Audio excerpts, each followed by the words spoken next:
5. Haitian zombies.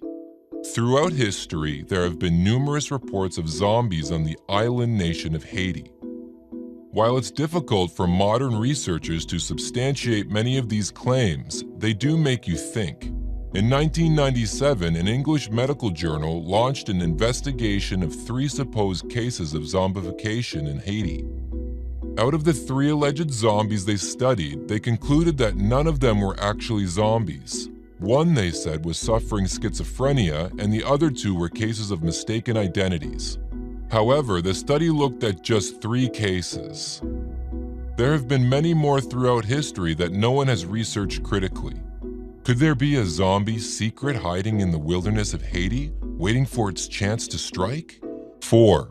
Neurogenesis.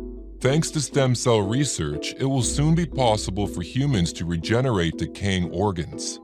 While this procedure would work with most organs in the human body, it would not work on the brain. When we die, our brain begins decaying from the outside in. For those not familiar with human neurology, the outer layers of the brain contain the bits that make us human: memories, emotions, logic, etc.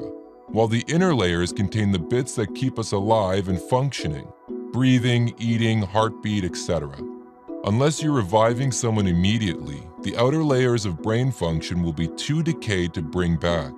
In a hypothetical situation like this, you might accidentally end up with a mindless zombie human who can live but not think. Now, think about someone with an evil purpose going about reviving the dead and creating an army of zombies. It could happen. 3. Jewel wasp. Great, another parasitic wasp. This wasp, however, likes to use cockroaches as hosts for its young. First, the jewel wasp will seek out a roach. Then it stings the roach once in the brain to stop it from fleeing. Once the roach is immobilized, the wasp makes a much more surgical sting right in the part of the roach's brain that allows it to initiate complex behavior, like walking. From here, the wasp literally drags the cockroach by the antenna back to its burrow. Before the cockroach is released, the wasp lays 1 egg on its abdomen. Then the roach is allowed to return to the burrow. Before it leaves, the wasp makes sure to block up the entrance to the burrow. 3 days later, the wasp larva hatches and begins to slowly eat the insides of the cockroach. 2. Neurotoxins. You might be familiar with neurotoxins in the form of chemical weapons. However, neurotoxins can also be used to induce very convincing death-like states in humans if you can get the proportions right. One of the deadliest neurotoxins on the planet is the kind produced by pufferfish. If you're unfortunate enough to ingest any of it, you'll be dead very soon. However, if applied on the skin, it can temporarily induce a death-like state. When the poison wears off, the victims still won't feel too great and might be able to be convinced that they are a zombie. While it's unlikely to cause a zombie apocalypse, what if the toxin was weaponized to zombify the masses?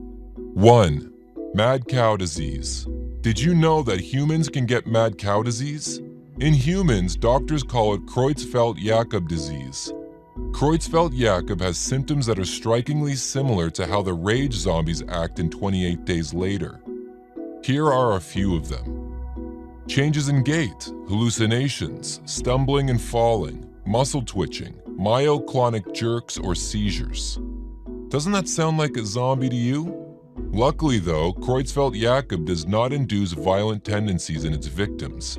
However, it's not outside the realm of possibility that it could mutate over time to do so.